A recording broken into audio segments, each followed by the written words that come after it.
नमस्कार दोस्तों, एक बार फिर से आप सभी का हार्दिक स्वागत है आपकी है अपने इस निशुल्क YouTube प्लेटफॉर्म के ऊपर डॉक्टर गढ़वाल सर इंग्लिश।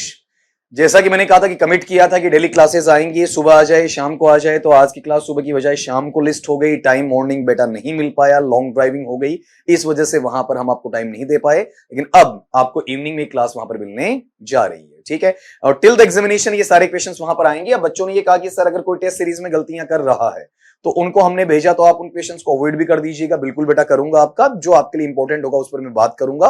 कुछ बच्चे ऐसे हैं जिनके अलग अलग क्वेश्चंस मेरे पास पहले आए हुए, उनको कंपाइल करवा रहा हूं, और कंपाइल करवाने के बाद फिर आपको डेली क्वेश्चंस मिलेंगे जो मिक्स में वहां पर मिलते रहेंगे। तो अपन 40 क्वेश्चन यहां से कर चुके थे इस पेपर में, अलग जो आपको हमें वहां पर मिला। तो अगला सवाल वहां पर पढ़ लीजिएगा। सवाल क्या दिया बेटा अगले ने, वेयर इज द नॉवेल। ये जो हमारा उपन्यास है, ठीक है, और उपन्यास का नाम क्या दिया हुआ ये सुनना आपका वहां पर। उपन्यास का नाम है फायर ऑन द माउंटेन। लिखा हुआ किसका, अनीता देसाई। देखो एक सवाल तैयार हो गया, अनीता देसाई ने क्या लिखा, फायर ऑन द माउंटेन है, ठीक है। और यहां पर अगर मैं बात करता हूं बेटा जी इस वाले पैटर्न के अंदर, तो आप एक चीज ये चेक करना कि अपने इस पैटर्न विशेष के अंदर यहां पर दोनों बातें पता होनी चाहिए। कौन सी, कि अनीता देसाई ने क्या लिखा और फायर ऑन द माउंटेन लिखा हुआ किसका है, ठीक है। तो एक क्वेश्चन तैयार हो गया।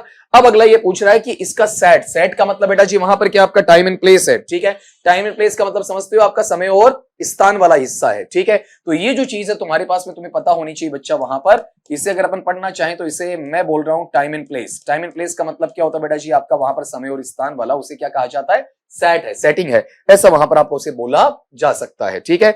अब ये जो पैटर्नेबल सिचुएशन तुम्हारे पास में आ रही है बेटा, ठीक है, इसको वन बाय वन तुम चेक करते हुए चलोगे। तो एक्चुअल में ये अनीता देसाई है, उन्होंने ये जो सारी चीजें हैं वो सारी चीजें कहां के लिए लिखी हैं, आपका हिमाचल प्रदेश के लिए। बताओ कहां के लिए लिखी है, आपका हिमाचल प्रदेश के लिए। और हिमाचल प्रदेश के लिए भी कौन सा इलाका बेटा, आपका वहां पर कसौली वाला।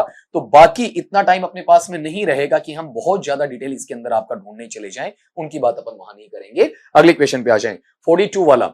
Who is Raka in novel fire on the mountain by Anita Desai. अब ये जवाब पहले आपसे मुझे चाहिए, आपने जवाब दिया होगा बेटा। हु इज राका, राका इसके अंदर कौन है आपका वहां पर, कहां पर बेटा, आपका इसी नॉवल में, इसी उपन्यास में। उपन्यास का नाम क्या है, फायर ऑन द माउंटेन। किसका लिखा हुआ, अनीता देसाई का। तो सीधी सी बात है, इसमें जो कैरेक्टर आपका क्या देखने को मिलता है, नंदा देखने को मिलता है। तो नंदा की जो आपकी पड़पोती है, ठीक है, उसका नाम वहां पर बेटा क्या है, वहां पर बताओ देखें, राका है। तो ये चीज आपकी क्लियर होनी चाहिए, नंदाज ग्रेट ग्रैंड डॉटर, ये लीजिए, ठीक है। इसमें केयर टेकर का कोई रिलेशन नहीं है, खुद की बेटी का रिलेशन नहीं है, उसके पड़ोसी का रिलेशन वहां पर नहीं है। अगले सवाल पे आ जाओ, आपका 43 वाला। इस सवाल को पढ़ना, what was the name of the cottage where Nanda lived in Nanda's great granddaughter. ठीक है, आप देखो ये क्वेश्चन है, उस क्वेश्चन को लगातार उसी सीरीज में आपसे वहां पर पूछ लिया गया है, तो आपके लिए और ज्यादा आसान वहां पर बन जाता है, ठीक है। क्या पूछा कि वहां पर नाम बताना है आपको, नाम किसका बताना बेटा, आपका वहां पर उस कॉटेज का, उस आवास स्थल का बताना है जहां पर नंदा का रहना था, ठीक है। नंदा है, नंदा वहां पर आपके लिए गौर करना, ग्रेट ग्रैंड डॉटर के संबंध में ये चीज वहां पर आपकी पूछी गई, तो उसका कहां रहना था, ठीक है। तो बेटा जी उसका रहना था वहां पर आपका कैरिग्नैनो। कहां रहना था बेटा आपका वहां पर, कैरिग्नैनो। नंदा सदन है, नालदेहरा है, डलहौजी है, इससे उसका कोई रिलेशन नहीं था। क्वेश्चन नंबर आपका 44 पे आ जाए, what was the name of Raka's mother in the novel fire on the mountain by Anita Desai, ठीक है। अगले ने हमसे पूछा, क्या इसको ढंग से पढ़ना बेटा आपका वहां पर, कि राका है, ये गौर से पढ़ना इन चीजों को, क्योंकि कई बार याद नहीं रहती है। राका की जो मां है, किसमें आपका नोवेल, नोवेल कौन सा, उपन्यास कौन सा, फायर ऑन द माउंटेन वाला। इसके अंदर अनीता देसाई का जो आपका सेट वहां डाला गया है, सेट का मतलब बेटा जी क्या है बताओ, देखें आपका टाइम एंड प्लेस वाला है, समय और स्थान वाला है, उसके साथ में से आपका जोड़कर आपका बताया गया, ठीक है। तो इस बेसिस के ऊपर वहां राका की मदर का जो नाम है, उसकी मां का नाम है, यानी कैरेक्टर पे तुमसे क्वेश्चन बहुत ज्यादा पूछ लिए गए। मेरा मानना है कि इतना डीप क्वेश्चन वहां पर बेटा तुमसे पूछा नहीं जाता है। तो इंडियन नेम है तो आप गौर करो वहां पर कि अपने पास में ये नेम तो वहां पर आना नहीं, क्योंकि इसका तो रिलेशन ही अलग था, ठीक है। अब ये जो है ये मॉडर्न में चला जाता है। पुराने में अपने पास में दो नाम बचते हैं, जिनके अंदर एक कौन सा आपका ईला, जो कहीं ना कहीं क्या होता है आपका क्रिश्चियनिटी से जुड़ा हुआ है, हमें हिंदुत्व से जुड़ा हुआ चाहिए, तो क्या आएगा वहां पर आपका तारा आ जाएगा। क्वेश्चन नंबर आपका 45, Bimla, Tara, Raju and Baba are the famous characters created by Anita Desai appear in which one of the following novels. अभी जो ऊपर वाला सवाल था उसी में इसका आंसर बेटा आपका वहां पर छिपा हुआ है, अलग कुछ भी नहीं है, ठीक है। आपने गौर किया हो, अगले ने कहा बिमला है, तारा है, राजू है, बाबा है, ठीक है। ये जो आपके हैं वो फेमस क्या है बताओ, देखिए कैरेक्टर है अनीता देसाई के द्वारा, कौन से आपके वहां पर क्रिएशन के अंदर है, इस चीज का तुम्हें वहां पर पता लगाना है। इसमें अगर तुम देखते हो ना बेटा, तो तुम एक जगह से तुम कंफ्यूज हो सकते हो, तुम्हें वहां पर कंफ्यूजन इसमें हो सकता है कौन से में, आपका तारा वाले में। लेकिन ये चीज तुम्हें, जो इसका नाम कई जगह बिम भी तुम्हें देखने को मिलेगा, बिम है, बिमला है, राजू है, बाबा है, ये टोटली क्या हो जाएंगे, अलग हो जाएंगे। तो तुम्हारा ध्यान चला जाएगा फायर ऑन द माउंटेन, लेकिन इसमें राका, नंदा ऐसे नाम तुम्हें देखने को मिलेंगे। क्राई द पिकॉक में माया और गौतम वाला ऐसा नाम तुम्हें देखने को मिलेगा। तो यहाँ क्लियर लाइट ऑफ द जे वाला पार्ट है, इसमें कंफ्यूज मत होना। अच्छा सवाल बना दिया पेपर सेटर ने। What is the name of Devan's wife in the novel In Custody by Anita Desai? Anita Desai है, उसके द्वारा जो आपका इन कस्टडी दिया गया है, उसमें देवन की पत्नी का नाम वहां पर क्या रखा गया है, ठीक है। अब यहाँ गौर करना, देवनपन बोल रहे हैं, इसे दीवान अगर ऐसा भी पढ़ा जाए तो उसमें कोई बड़ी बेजा बात आपको देखने को वहां पर नहीं मिलेगा, ठीक है। तो गौर करना कि वहां पर इसमें जो ये बंदा है, इस बंदे की पत्नी का नाम कौन से उपन्यास में आपका इन कस्टडी में, देखो दो क्वेश्चन तैयार हो गए। अनीता देसाई का क्या है, कस्टडी, कस्टडी किसका, अनीता देसाई, उसके अंदर कैरेक्टर क्या, देवन या दीवान है आपका वहां पर। उसकी पत्नी का नाम अगर तुम यहाँ चेक करते हो तो बेटा उसकी पत्नी का नाम यहाँ पर क्या रहेगा आपका, सरला। ऐसी चीजों को डायरेक्टली तुम्हें याद करना है, अलग से इसमें टाइम खराब तुम्हें वहां पर नहीं करना है, ठीक है। जब अपने पास टाइम था तो अपन खूब सारा डिस्कस कर रहे थे, अब टाइम कम है, एग्जामिनेशन काफी नजदीक है, तो हम डिस्कशन कम ले रहे हैं, सीधा क्वेश्चन के आंसर की तरफ वहां पर बढ़ रहे हैं आपका। और जहां पर आंसर में ऐसा लग रहा है कि कोई गलती आएगी, वहां पर मैं आपके साथ में डिस्कशन करके वहां पर बता दूंगा, ठीक है। अगला पार्ट लीजिएगा, who is Noor Shahjahanabadi from In Custody and novel by Anita Desai? कितना आसान सवाल अगले ने दिया, सवाल का जवाब सवाल में दे दिया। अनीता देसाई का जो नॉवेल या उपन्यास है, जिसका नाम बेटा क्या आपका इन कस्टडी है, जिसमें एक नाम आ रहा है, क्या नाम क्या आ रहा है, नूर शहजहानाबादी, ठीक है। तो आप ये गौर कर सकते हैं कि ये नाम किससे जुड़ा हुआ, बताओ देखिए आपका वहां पर उर्दू जुबान से जुड़ा हुआ है, ठीक है। इसका मतलब यहां पर मालिक की बात इसमें नहीं है, ठीक है, बेटे की बात इसमें नहीं है, बेटी की बात इसमें नहीं है, किसकी बात है वहां पर, आपका प्रसिद्ध जो उर्दू कवि हैं, उर्दू शायर हैं, उनकी बात इसके अंदर आपका वहां पर लिखी हुई है, ठीक है। अगले पे चले जाए, 48 वाले पे आपका वहां पर 48 का क्वेश्चन क्या है, ए फीमेल कैरेक्टर, एक जो आपका वहां पर स्त्री रूपी चरित्र है आपका, अगर उसकी अपन बात करते हैं वहां पर, अनामिका, क्रिएटेड बाय अनीता देसाई, जिसका जो क्रिएशन है वो क्रिएशन किसने लिखा, बताओ देखिए आपका वहां पर, अनीता देसाई ने लिखा आपका वहां पर। तो उसके अंदर अनामिका का जो क्रिएशन अनीता देसाई ने दिया, तो इसमें रहस्यात्मक तरीके से, मिस्टीरियसली, ठीक है, जिसने अपने इन-लॉज या फिर ससुराल पक्ष के लोगों को क्या किया, मार डाला, ठीक है। तो ये पार्ट कौन से आपके क्रिएशन में देखने को मिलता है, कौन सी कृति में आपको वहां पर देखने को मिलता है? तो ये सवाल काफी अच्छा वहां पर बन जाता है बेटा आपका, कि एक फीमेल कैरेक्टर जिसका नाम क्या है, अनामिका है, जो कैरेक्टर किसने बनाया, अनीता देसाई ने बनाया, और वो क्या करती है, रहस्यात्मक तरीके से अपने जो ससुराल पक्ष के लोग हैं उनको क्या कर देती है, आपका वहां पर मार डालती है, ठीक है। तो ये जो पार्ट हमें देखने को मिलता है, ये मिलता है बेटा फास्टिंग फीस्टिंग में। किसमें मिलता है, फास्टिंग फीस्टिंग। ये जो क्वेश्चन तुम पढ़ रहे हो ना, इसके आसपास की चीजें तुम्हारे जहन में बिल्कुल तैयार हो जानी चाहिए। 49 पे आओ, which one of the following novels by Anita Desai won the award Alberto Moravia prize for literature in year 2000? ये बहुत अच्छा सवाल है, इस पर बच्चों का ध्यान वहां पर जाता नहीं है, ठीक है। हालांकि पेपर सेटर ने गड़बड़ी क्या कर दी, जो पिछला सवाल तुमसे पूछा ना, उसी पर आधारित यहां पर सवाल आपका पूछ लिया, लेकिन फिर भी चलो, अपना नॉलेज बढ़ेगा, अपना ज्ञान तो बढ़ेगा ना आपका। वहां पर अवार्ड का नाम क्या है, अल्बर्टो मोरेविया प्राइज है, ठीक है, जो साहित्य के क्षेत्र में दिया गया, 2000 के वर्ष में दिया गया, किसको दिया गया, अनीता देसाई को। और बेटा जो क्रिएशन का नाम इसके अंदर आता है, वो क्रिएशन का नाम इसमें ये है, कौन सा बेटा, आपका फास्टिंग फीस्टिंग, ठीक है। जो पीछे आपने वहां पर पढ़ा है, इसमें जस्ट पीछे वाला, उसके आधार पर इसका आंसर वहां पर आपका मिल जाएगा, ठीक है। 50 वाले पे आ जाओ, आपका 50 वाले पे, इन प्रिंसिपल, बहुत आसान सवाल है, इन प्रिंसिपल ऑफ सिलेक्शन, जब आप चीजों का क्या करते हैं बेटा, चयन करते हैं, ग्रेडेशन मतलब सिंप्लीफिकेशन, सरलीकरण करते हैं, आपका स्तरीकरण करते हैं, तो जो आपका सब्जेक्ट मटेरियल है should be in accordance with, वो इसके साथ होना चाहिए। यहाँ एक चीज देखो बेटा, ये फिक्स्ड प्रीपोजिशन इर्रेगुलर मैटर में है, यहाँ पर ये फिक्स्ड प्रीपोजिशन है, इर्रेगुलर मैटर में है, यहाँ अकॉर्डेंस है, ये बीच में आपका हेडवर्ड आपका बन जाएगा। एमएचएम निकालना चाहो तो इसमें एमएचएम ही निकलेगा, ये प्री मॉडिफायर है, ये पोस्ट मॉडिफायर है, ये बीच में आपका क्या है, हेडवर्ड है, ठीक है। तो इन अकॉर्डेंस विद मतलब के अनुसार या के साथ में, इस तरीके से वहां पर आपका बोला जाता है। तो यहां पर तुम चेक करके बता सकते हो कि अपने पास में टीचर की जो स्किल होती है, एसजीपीटी, क्या होता है बेटा, बताओ वहां पर, एसजीपीटी सिलेक्शन, ग्रेडेशन, प्रेजेंटेशन और टेस्टिंग या इवेल्युएशन वाला होता, तो उसमें सिलेक्शन और ग्रेडेशन किस आधार पर होना चाहिए, तो 1 बाय 1 पढ़ना इसमें आपका, कि जो लर्नर है, लर्नर का लेवल क्या है, अधिगम करता है या शिक्षार्थी है, सीखने वाला बच्चा है, बच्ची है, बालिका है, बालक है, उसका लेवल क्या है, उसकी परिपक्वता का लेवल क्या है, उसके आधार पर सिखाया जाएगा, बिल्कुल। रेलेवेंसी, सदृश्यता चाहिए, सुसंगतता चाहिए, रिलेशन चाहिए, परिप्रेक्ष्य चाहिए, किसमें आपका, यथार्थ के जीवन में चाहिए, बिल्कुल चाहिए आपका, मतलब दोनों चीजें आपको देखने को मिलेंगी, बोथ 1 एंड टू वाला। क्वेश्चन नंबर 51 पे आ जाएं।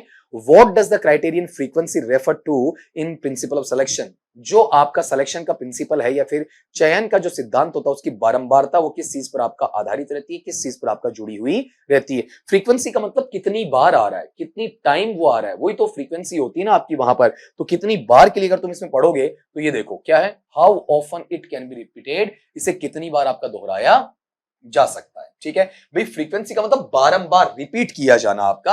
यहां पर ये नहीं होगा, कौन सा, सिचुएशन को कवर करने वाला, ये कवरेज में जाता है। ठीक है, how many meaning does it convey, ये बेटा वहां सिमेंटिक में जाता है। ठीक है, ये गौर करना, ये पहले वाला किसमें जाएगा, कवरेज में, ये तीसरे वाला किसमें जाएगा आपका वहां पर, किसमें जाएगा बेटा आपका वहां पर, सिमेंटिक में, और ये रिपीट करने वाला किसमें चला जाएगा, फ्रीक्वेंसी में। क्वेश्चन नंबर 52 पे आ जाओ। Which one of the following means the items which are useful to teach and they can be taught and explained conveniently in the principle of selection and gradation? ये सवाल वो जो आपने 50 वाला किया उसके इर्द गिर्द वहां पर बेटा दौड़ने वाला है, अलग सवाल वहां पर आपको देखने को इसमें नहीं मिला है। ठीक है, अगला क्या कह रहा है कि आप यहां पर एक चीज काम में ले रहे हो, कौन सी चीज काम में ले रहे हो, ऐसे सब्जेक्ट मटेरियल को काम में ले रहे हो जो उपयोगी होते हैं, किस लिए, पढ़ाने के लिए। यही सवाल का आंसर निकल गया, जिन्हें आसानी से पढ़ाया जा सकता है। तो आसानी से पढ़ाया जाने का मतलब जो पढ़ाने के लायक हो, पढ़ाने के योग्य हो, उन्हें बेटा क्या कहा जाता है आपका वहां पर, टीचेबिलिटी कहा जाता है। तो यहां से ये चीजें बेटा क्या हो जाएंगी आपकी, हट जाएंगी, इनका इनके साथ में कोई रिलेशन वहां पर देखने को नहीं मिलेगा। क्वेश्चन नंबर आपका 53, which of the following is not a basis of selection of language items according to the principle of selection and gradation? कितना आसान पूछ रहे हैं। अगला ये कह रहा है, एक बार हिंदी अर्थ आपको बता देता हूं, निम्नलिखित में से ऐसा कौन सा आधार नहीं है, किसका, सिलेक्शन, चयन का, किसी भी भाषा के विषय वस्तु का, उसके वहां पर घटक का, जिसमें हमारा एक सिद्धांत काम करता है चयन का और आपका सरलीकरण का या फिर स्तरीकरण का। तो निम्नलिखित में से सिलेक्शन और ग्रेडेशन करने का कौन सा सिद्धांत इसके अंदर नहीं है, किस चीज को इसमें आप वहां पर शामिल नहीं करते हैं। तो आप आराम से वहां बता सकते हैं बेटा, लर्नेबिलिटी मतलब सीखने के योग्य होना चाहिए, टीचेबिलिटी पढ़ाने की योग्य होना चाहिए, अवेलेबिलिटी मतलब उपलब्धता वहां पर आपकी रहनी चाहिए, लेकिन क्या नहीं होना चाहिए बताओ आपका, ससेप्टिबिलिटी मतलब संदेह करने वाला, शक करने वाला पार्ट उसके अंदर वहां पर मिलना नहीं चाहिए। तो ये चीज होती है, ये चीज होती है, ये चीज होती है, एक चीज इसमें बेटा नहीं होती है, जिसका नाम बताओ क्या रहेगा आपका, ससेप्टिबिलिटी, संदेह वाला पार्ट इसमें नहीं आएगा। Question number 54, what does principle of gradation suggest? स्तरीकरण का जो सिद्धांत है वो हमें क्या सुझाव देता है। स्तरीकरण का जो आपका सिद्धांत हमें देखने को मिलता है, सरलीकरण का जो सिद्धांत हमें देखने को मिलता है, वो किस प्रकार का सुझाव हमें वहां पर देता है। मतलब ग्रेडेशन करता क्या है, तो मैंने आपको बता दिया, सिंप्लीफाई करने का काम करता है। मतलब मैटर को क्या करेगा बेटा आपका वहां पर, सिंपल बनाएगा। ठीक है, मतलब सीधा सीधा है, सरल से जटिल की तरफ जाएगा, आसान से कठिन की तरफ आपका वहां पर देखने को मिलेगा। तो यहां पर गौर करना इसमें, अगले ने कहा क्या, ठीक है, अगले ने यह पूछना चाहा कि अपने पास में ग्रेडेशन है, ग्रेडेशन क्या सुझाव देता है। तो ग्रेडेशन को तुम्हें बेटा ऐसा पढ़ना है, क्या पढ़ोगे इसे आपका वहां पर, सिंप्लीफिकेशन। सिंप्लीफिकेशन का मतलब क्या होता है बच्चा आपका वहां पर, सरलीकरण होता है। ठीक है, और सरलीकरण का मतलब होता है जब चीजें कैसी आती हैं, इजी या फिर आपका सिंपल होती हैं। लेकिन ये ध्यान रखना, सिंपल तक सीमित नहीं है, यहां से तुम इन्हें कहां लेकर चले जाओगे बेटा आपका, कॉम्प्लेक्स में लेकर चले जाओगे। मतलब इजी से हार्ड की तरफ, सिंपल से कॉम्प्लेक्स की तरफ लेकर वहां पर चले जाओगे। अब एक एक करके पढ़ना इसमें। The level of learning material should be easy. Level चाहे कितना भी कठिन हो, लेवल का पढ़ाने का तरीका आसान होना चाहिए, उसे सरल करके पढ़ाओ। मैटर सरल नहीं होना चाहिए, मैटर को सरल बनाया जाना चाहिए। The level of learning material should be tough. Tough तो बिल्कुल नहीं होना चाहिए आपका। ठीक है, द लेवल ऑफ लर्निंग, जो अधिगम का जो स्तर है उसका मटेरियल या सामग्री का स्तर है, शुड भी होना चाहिए ascending from simple to complex, जिसका पार्ट सरल से जटिल की तरफ बिल्कुल होना चाहिए। The level of learning material should be descending. Descending का मतलब नीचे उतरता हुआ आना चाहिए, फ्रॉम सिंपल टू कॉम्प्लेक्स ना, नीचे से ऊपर की तरफ चढ़ता हुआ जाना चाहिए। सरल फिर जटिल फिर जटिल फिर जटिल, ऐसे मतलब सीढ़ी दर सीढ़ी वो चढ़ना चाहिए। तो यहां पर आपको कंफ्यूजन कहां होता है, तीसरे और चौथे में होता है। तो एक चीज ध्यान रखना, हमारे पास दो वर्ड्स हैं, एक तो कौन सा, असेंडिंग। असेंडिंग का मतलब आरोही क्रम में, और एक कौन सा, डिसेंडिंग। डिसेंडिंग का मतलब क्या होता है, अवरोही क्रम में। तो मुझे अवरोही क्रम नहीं चाहिए बेटा, मुझे क्या चाहिए बताओ, देखिए आपका वहां पर आरोही क्रम है, वो मुझे देखने को वहां पर मिलता है। क्वेश्चन नंबर 55 पे आओ। The set of words pat, bat and cat belongs to. बहुत बहुत अच्छा सवाल है। ठीक है, अभी आपको देखने में आसान लग रहा होगा, लेकिन सवाल बहुत प्यारा है आपका। ऐसे सवाल है आरपीएससी वहां टूटकर पड़ती है आपका वहां पर ऐसे सवाल पूछने के लिए, बच्चे से पूछने के लिए। तो जब बेटा आप थोड़ा बहुत फोनेटिक जानते हो ना, तो आप ये ध्यान दो, इसका अगर मैं फोनेटिक बनाता हूं तो इसका फोनेटिक बेटा मेरे पास में ऐसा बनता है। क्या बनेगा बताओ आपका, बैट। इसका अगर मैं फोनेटिक बनाता हूं तो बेटा इसका फोनेटिक मेरे पास में क्या बनता बताओ आपका बैट। इसका फोनेटिक अगर मैं बनाता हूं तो बेटा इसका फोनेटिक क्या बनता बताओ आपका काइट। तो आपने गौर किया होगा कि इसके अंदर बीच में मेरे पास में एक मोनोफ्थोंग आ रहा है, कौन सा, आई साउंड आ रहा है। तो ये किसके आधार पर जा रहा है बेटा आपका, ये सीधा सीधा किसके आधार पर जाएगा बताओ आपका ध्वनि के आधार पर जाएगा। और ध्वनि के आधार पर जो इनका लिपिक अंकन करते हैं, लिपिकी अंकन करते हैं, फोनेटिक ग्रुपिंग के अंदर कहेंगे, मतलब फोनेटिक ट्रांसक्रिप्शन में इनमें कहीं ना कहीं समानता देखने को मिलती है। Question number 56, what kinds of words does a phonetic group includes. गौर करो, अभी भी बात आई ना आपका कि मैंने कहा फोनेटिक, फोनेटिक किससे बना है, साउंड से बना है, ध्वनि से आपका वहां पर बना है। तो ध्वनि वाले शब्द आपको इसके अंदर वहां पर ढूंढने पड़ते हैं। तो जहां पर आप इस चीज को पढ़ते हो तो इतना देख लो, फोनेटिक में फाउंड है और फाउंड किसके बराबर है आपका, साउंड के बराबर है, ध्वनि के बराबर है। तो आपको फोनेटिक ग्रुप के अंदर साउंड को चेक करना होता है। बताओ पहले में मीनिंग आ गया, नहीं होगा। तीसरे में सिचुएशन आ गया, नहीं होगा। चौथे में एक से दूसरी सिचुएशन की तरफ बढ़ने वाला, बिल्कुल नहीं होगा। तो यहां पर मैटर क्या आ गया बताओ, सिमिलर साउंडिंग वर्ड्स। क्या आ गया बताओ आपका, सिमिलर साउंडिंग वर्ड्स। उसके साथ में ये चीजें वहां पर आपकी जुड़ जाती हैं। Question number 57, what does semantic group mean. अभी थोड़ी देर पहले बेटा मैंने आपको समझाया है सिमेंटिक, सिमेंटिक बेटा किसके लिए जुड़ा हुआ है, अर्थ के लिए जुड़ा हुआ है। अर्थ को लिए मैं पढ़ना चाहूं तो उसे क्या कहूंगा बेटा आपका, मीनिंग कहूंगा। सिमेंटिक के मायने क्या होते हैं आपका, मीनिंग से जुड़ा हुआ वहां पर पार्ट आपका बोला जाता है, उसके साथ में ये चीजें आपकी वहां पर जुड़ जाती हैं। ठीक है, तो गौर करो, सिमेंटिक, सिमेंटिक के मायने होते हैं जहां पर आप चीजों को मीनिंग के साथ में वहां पर बता सकते हो। ठीक है, अब एक के करके देखना। Words which can be used for a similar object, जो शब्द हैं उन्हें वहां पर एक ही उद्देश्य के लिए काम में ले लिया जाए, एक ही अर्थ के लिए काम में ले लिया जाए। Words which have similar sound, similar sound तो नहीं होगा, साउंड किस में चला जाएगा, फोनेटिक में चला जाएगा। Words which are used for different meaning, meaning एक ही ऑब्जेक्ट, एक ही उद्देश्य को लेकर आना चाहिए, अलग अलग मीनिंग लेकर आएगा तो वो वहां पर आपका डिफरेंट बन जाएगा, सिचुएशनल हो जाएगा, वो सिमेंटिक नहीं कहलाएगा। सिमेंटिक वो होता है जो एक ही स्थिति में अलग अलग शब्दों के द्वारा एक ही प्रकार का अर्थ वहां पर देने वाला है। अगला ऐसा भी कह सकता वहां पर, इसमें ऑब्जेक्ट की बजाय तुम्हें ये देखने को मिल सकता, बताओ कौन सा आपका वहां पर मीनिंग, ये शब्द भी तुम्हें वहां पर देखने को मिल सकता है जायज तौर पे। क्वेश्चन नंबर 58 पे आओ, which one of the following is a set of lexical group. ठीक है, अब बेटा लेक्सिकल क्या होता है, मोटी चीज ये कि लेक्सिकल तुम्हें पता होना चाहिए कि लेक्सिकल हम वहां पर कहते किसे हैं। ठीक है, लेक्सिकल में क्या होता है, किसी भी एक स्थिति विशेष है, उस स्थिति विशेष के आधार पर क्या होता है आपका क्रम चलता है। ठीक है, और उस क्रम के दौरान वहां पर आपको चीजों को पता करना होता है। ठीक है, लेक्सिकल का मतलब चरणबद्ध तरीके से आपका सीरियलाइज्ड होता है, क्रम में होता है, श्रृंखला में होता है। जैसे इसमें आप ये समझोगे, अगर कोई दुर्घटना होती है तो कोई आदमी उसमें घायल होगा, घायल होने के बाद उसे अस्पताल ले जाया जाएगा, अस्पताल में उसे भर्ती किया जाएगा और डॉक्टर उसे क्या करेगा, चेक करेगा। तो ये चरण दर चरण, स्टेप बाय स्टेप चीजें आगे बढ़ने वाली होती है। तो यहां से इन चीजों को तुम हटा सकते हो, इनमें ऐसा कुछ भी तुम्हें देखने को वहां पर नहीं मिलेगा। क्वेश्चन नंबर 59, थोड़ा फास्ट ले रहा हूं बेटा, एग्जामिनेशन नजदीक है, कम टाइम में ज्यादा सवाल तुम्हें वहां पर बता सकूं। विच of the following is not a basis of the grading the language material. निम्नांकित में से जो भाषा का सामान है, भाषा की सामग्री है, भाषा की जो आइटम्स हैं, उनको स्तरीकरण करना, उनका सरलीकरण करना है, उनमें कौन सा ग्रुपिंग शामिल नहीं हो सकता, कौन सी चीजें वहां पर शामिल नहीं हो सकती हैं, उनके आधार पर आपको बेटा वहां पर बातें करनी है। ठीक है, तो इसमें एक चीज ये गौर करना कि व्याकरणीय आधार पर, व्याकरणीय आधार पर ग्रुपिंग होता है, मतलब व्याकरण के आइटम, नाउन का एक जगह, प्रोनाउन का एक जगह, बिल्कुल आप ग्रुप बनाओगे।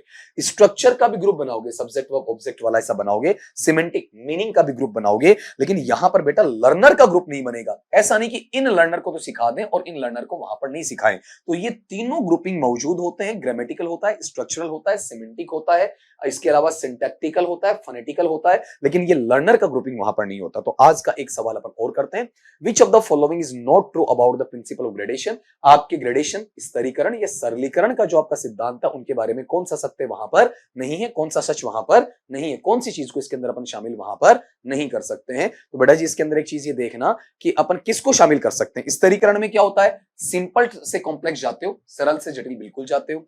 It involves grouping of teaching learning material, इसमें शिक्षण अधिगम सामग्री है उसका समूहीकरण किया जाता है, बिल्कुल किया जाता है। Its goal is to make the learning easier, आपका अधिगम उसे आसान बनाया जाता है, बिल्कुल बनाया जाता है। तो इसमें से आंसर आपको देखने को इजीली ये मिलेगा। अब ये आंसर क्या है, इसको चेक कर लेना कि ये ट्रू क्यों नहीं है। ठीक है, मैं इनमें ये चीजें आपकी काटते हुए चलूंगा। सिंपल से कॉम्प्लेक्स की बात की जाती है। ठीक है, टीचिंग लर्निंग मटेरियल का ग्रुप बनाया जाता है। इसका लक्ष्य उद्देश्य क्या होता है, लर्निंग को आसान करना होता है। लेकिन ये चीज इसमें देखने को नहीं मिलेगी। कौन सी, कि ये क्या करता है, डिस्कार्ड करता है, हटाता, किसको हटाता, द आइडिया, उस विचार को। और learning through printed study material, जहां पर आप क्या करते हैं, आपका छपी हुई जो मुद्रित अवस्था की पाठ्य वस्तु है, पाठ्यचर्या है आपका, जो आपकी पाठ्य चीजें हैं, ठीक है, उनके अंदर आप उनको क्या करते हो, हटाते हो। हटाते नहीं हो, प्रिंटेड चीजें भी आप वहां पर बेटा क्या करते हो, काम में लेते हो। आज आप बच्चे कहोगे कि सर आप बिल्कुल वंदे भारत एक्सप्रेस की तरह बहुत फास्ट चले। ठीक है, डेफिनेटली बच्चा, आप लोगों के सुझाव आए हैं, ठीक, कि जहां पर सर जैसे हमारे पास टाइम पड़ा होगा एग्जामिनेशन के बाद में, हम डिटेल में पढ़ना चाहेंगे तो आप ढेर सारी एक्सप्लेनेशन करना। लेकिन हाल फिलहाल ये चाहते हैं कि हमारे रोज रोज के 20-20 क्वेश्चन तैयार होते चले और उसके अंदर एक अच्छा कंटेंट हमें वहां पर देखने को मिले। इसलिए ये चीजें मैं धीरे धीरे आपके साथ में जुटाता चल रहा हूं। ठीक है, तो मिलता हूं अगली क्लास में आपका जल्दी आपका। तब तक के लिए सभी दोस्तों से इजाजत चाहूंगा। स्वस्थ रहिए, मस्त रहिए, लेकिन बेटा पढ़ते रहिए।